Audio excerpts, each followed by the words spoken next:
But on the other hand, friends, the God that you serve, the God that I serve, is never in a hurry. You can't hurry him. He comes in his time. The Bible says in his time he makes all things beautiful. In his time, not your time, not my time. In his time he makes all things beautiful.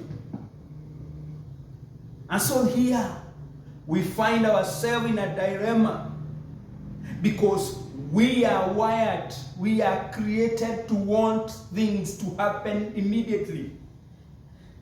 But we are working with God, who is never in a hurry. He does what he does in his own time. And there's a conflict right here, brothers and sisters.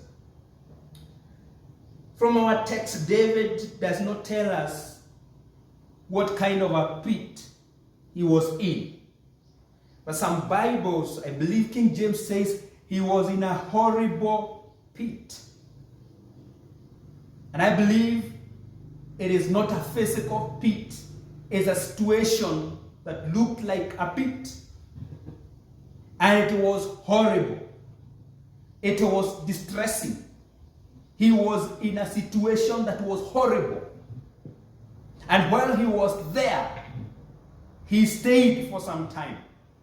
The Message Bible says these words: I waited and waited and waited on God. We don't know what the pit was. And this is amazing, because this is wonderful. It had to be written like that, because all of us can relate to this word. At some point we have been into some pit. Or we are right there, even as I speak to us this morning. Some of us are in a pit. Could be a pit of sickness. Could be a pit of financial challenge. Could be a pit of debts. Could be a pit of family challenges. Could be a pit of work-related challenges.